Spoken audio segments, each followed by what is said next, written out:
I would like to bring Sam Klempner and introduce him to all of you. Sam.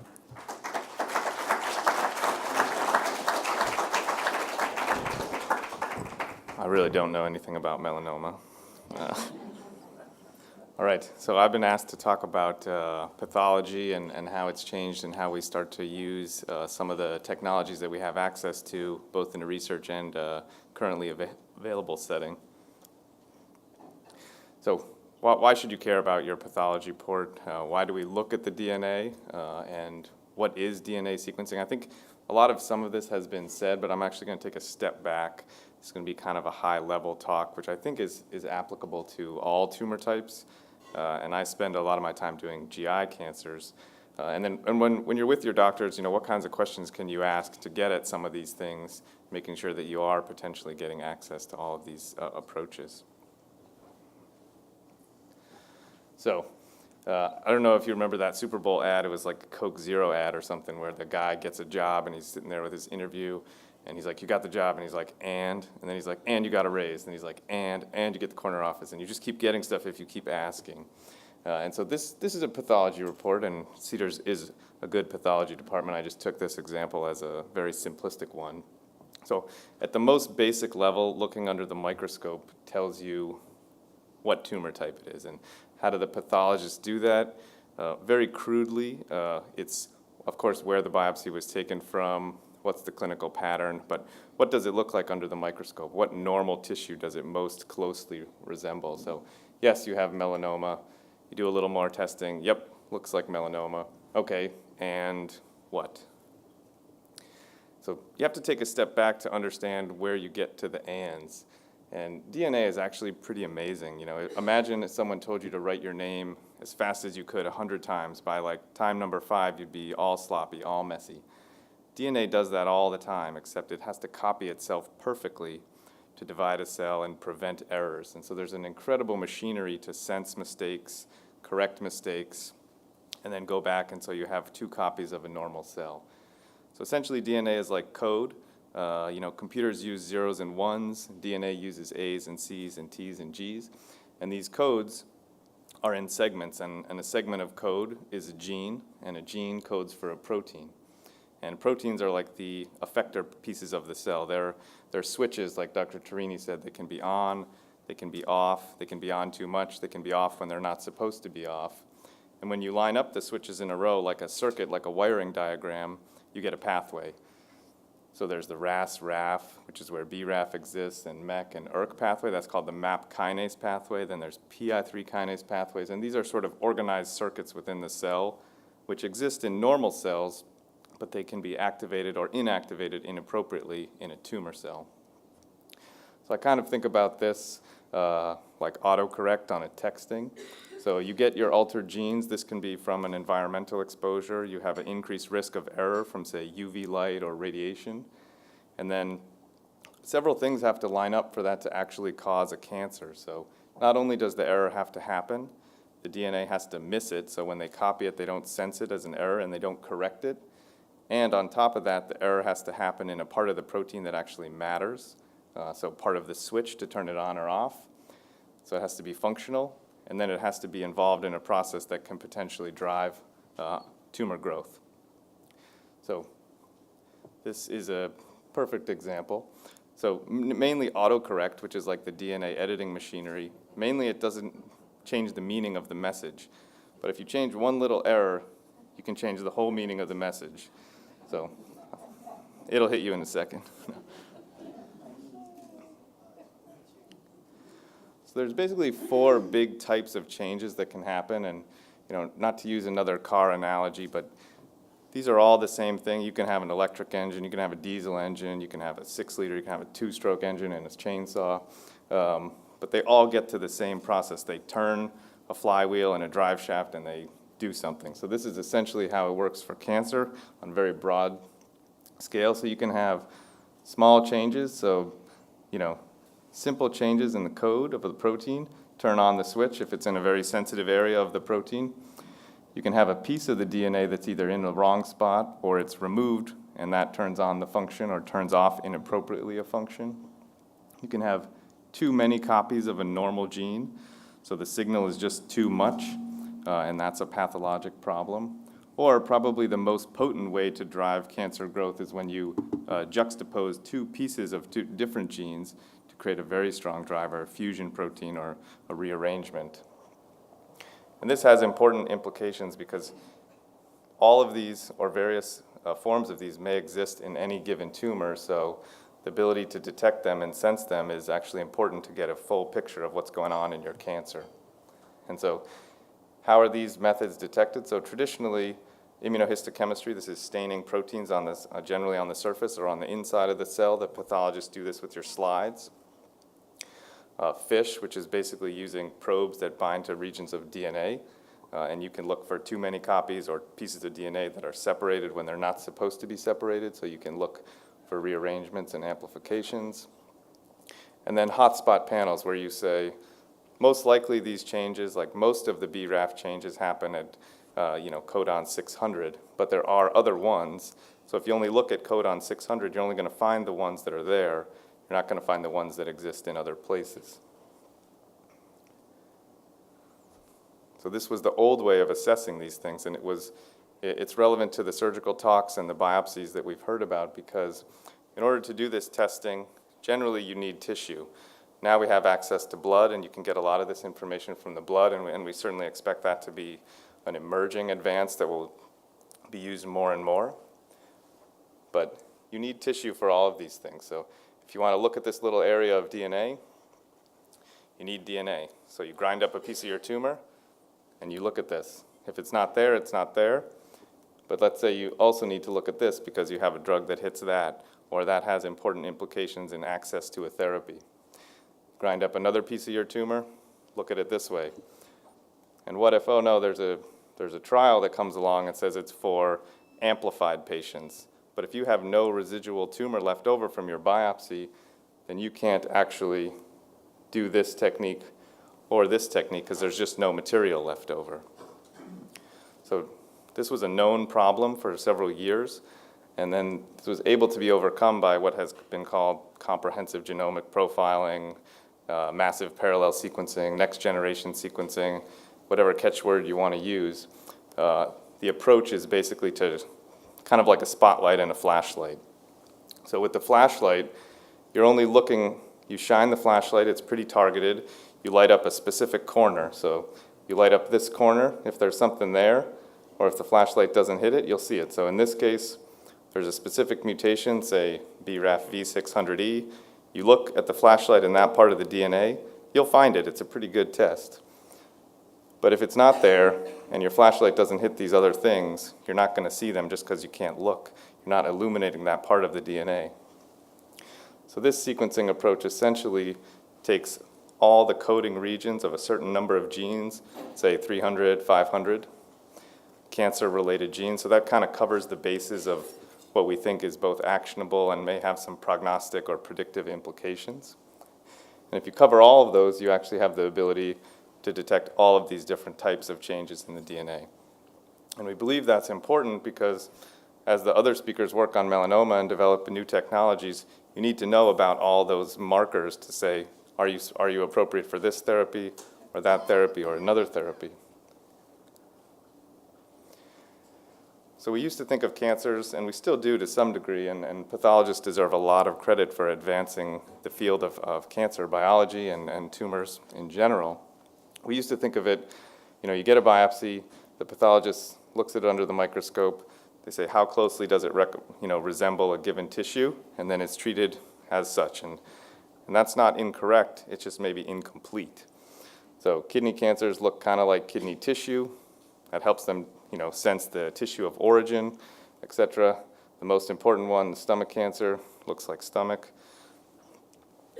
But we know that that's not actually true at the genetic level. So this is what's called the TCGA. It's the Cancer Genome Atlas.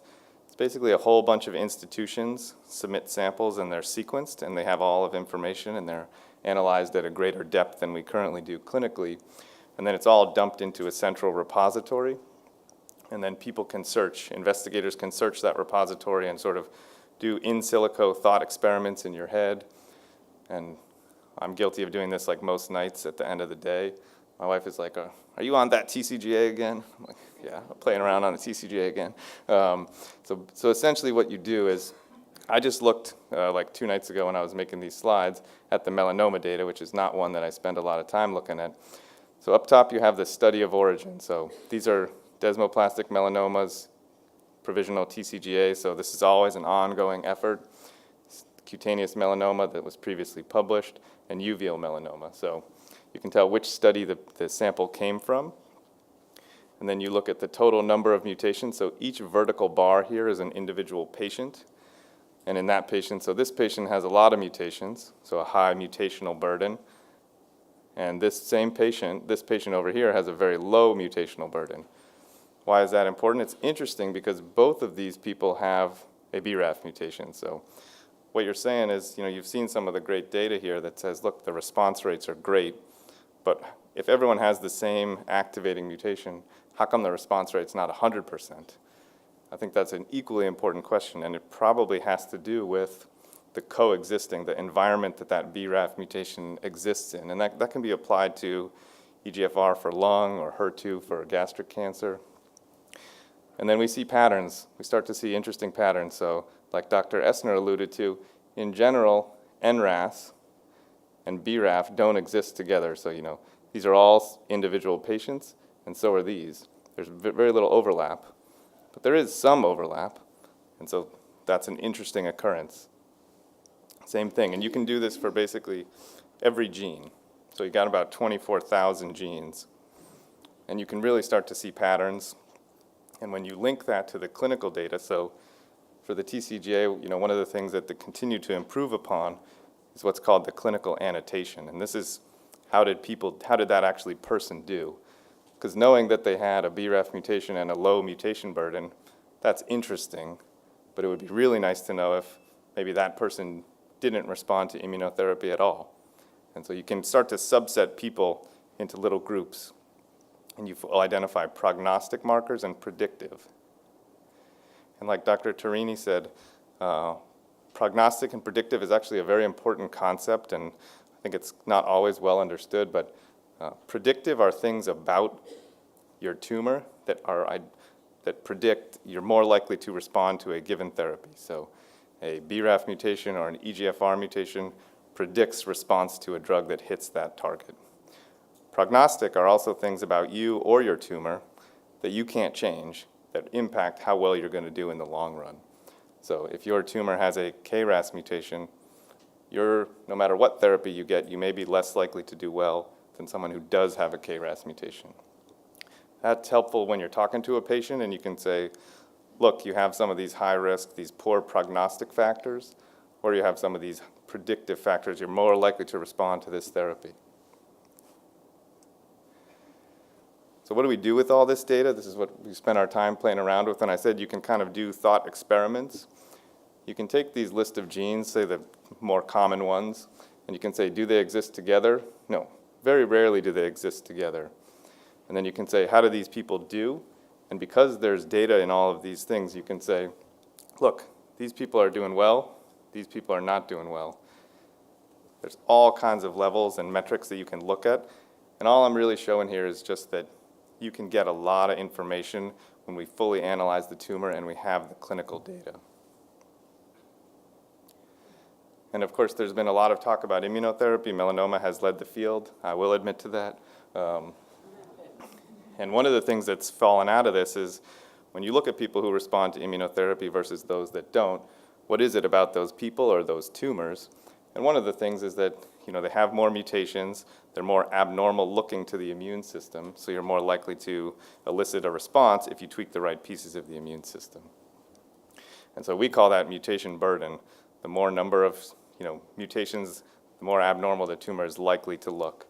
And sure enough, this is now a probably heavily cited figure from the New England Journal of Medicine. They just basically looked at all of the published immunotherapy trials, number of patients and response rate, and then they correlate that to the average mutation burden of that tumor type. So you can see melanoma, you would predict is going to be one of the ones that really benefits from immune therapy because sure enough, they fall on the high mutation burden and they have a high response rate. Squamous cells are out here. This is called MSI or mismatch repair deficient. These tumors have thousands of mutations. Unfortunately, most of oncology lives down here. So how do you get from here to here? And that's what we're all working on, and that's probably combinatorial approaches and some of the things you've heard, injectables, sting agonists, to things to kind of stimulate the cold tumors to be hot. Another part of this is that as we expand our treatment options, we go from treating, say, all BRAF melanomas the same, or all melanomas the same, or all kidney cancers the same, to a model that looks more like this. So everyone's different, we knew that. Everyone's an individual person. You analyze the tumor, maybe by this profiling technology that I think most centers are doing nowadays. You find things, because every tumor has something, and then you use that information to funnel towards a therapy. So this is a theoretically wonderful approach, but you have to prove that it works. So there's a lot of we call them basket trials. You fall into the basket of your molecular subset, your mutation. And so we are participating, as are many other sites across the country, in what's called the ASCO TAPER study. So ASCO, which is our big clinical oncology society, in conjunction with several drug companies, launched this big study to say, is it actually better, or do we see activity in treating these really rare mutations with drugs that hit those targets? So as you can see, the trial has 16 arms. It's a big undertaking. All of these are different changes in the tumor. All of these are things that are found by doing that large panel of sequencing. So let's say you have a brain tumor with a BRAF mutation. Normally you wouldn't be able to get those drugs because they're not approved for brain tumors. On this trial, though, there's scientific rationale to say maybe that works for brain tumors just like it works for melanoma. So therefore, we should give those patients access to this combination. And sure enough, they do. And this is a massive undertaking. I think it will give us a huge amount of information about multiple mutations as well as their activity in different tumor types. We're going to learn a lot. Some of this, like I said, not all of them are created equal. For example, maybe BRAF brain tumors don't respond because they have a different spectrum of other coexisting mutations. There's a lot of reasons a drug may not work. So we're going to learn a lot from this approach. And probably an equally important area is that people respond, but unfortunately tumors are tricky, as we all know, and they tend to adapt over time, and so there's various patterns of progression and resistance. I don't know much about melanoma, but here are some known mechanisms that melanomas may get around our current therapies. But really this boils down to a couple patterns. And so you can have a primary refractory, so someone whose tumor was resistant right away, so of course they don't respond, it stays resistant. You can have someone who develops a resistance at the whole sort of tumor level, or you can have a pattern that we see more commonly with targeted therapies, although can be seen with immunotherapies, is that tumor is not all created equal right from the get-go. You have a heterogeneous ball of cells, and some of them have dominant mutations and some of them may not have that mutation at all. So you eliminate, say, 90% of the tumor mass because most of the blue cells are sensitive, but there's a small number here. So your scan looks great between here and here because 90% of the tumor is gone. But over time, this group grows into a tumor that you can see again, so you see progression. And this is one of the aspects that Dr. Tarini mentioned. This is one of the areas where circulating tumor DNA, so testing pieces of DNA from the blood, the same way we test from the tissue, may identify these groups early on. Then the question is, what do you do about it? And finally, there's the people who have just a conversion of previously sensitive cells that survived, become resistant. So all of these patterns are different. It's the interplay between both the changes at the tumor level and how they interact with the immune system. So you can downregulate some of those proteins that are on the surface that are recognized by the immune system. So pathology used to be look under the microscope, see what the cell looks like, say what the tumor type is, and then give it back to the oncologist. Now it's a real dialogue between all of these multidisciplinary peoples. We have the oncologists, we have the pathologists, we have the molecular pathologists. And how do you really comprehensively do this is that you need time. You need to look at this over time. So someone presents. We can analyze the tumor and the immune system from multiple angles, and I think you'll hear about that a little bit more. So you can look at both the tumor, you can look at the normal, you can look at the microbiome, which we'll hear a little bit more about, but there's a lot of interaction between the makeup, the bacterial and fungal makeup of your colon and the stool, and outcomes and responsiveness to immunotherapy. Of course, there's difference between what's in the mouth and what comes out. You can do immune profiling, and there's multiple ways to look at the tumor. So you would say fully characterized at the baseline, fully characterized while they're on therapy to see what's changing, and then if they progress, you repeat. And so this is like an iterative process where you do this every time something changes in the clinical picture, and you learn a lot about the tumor.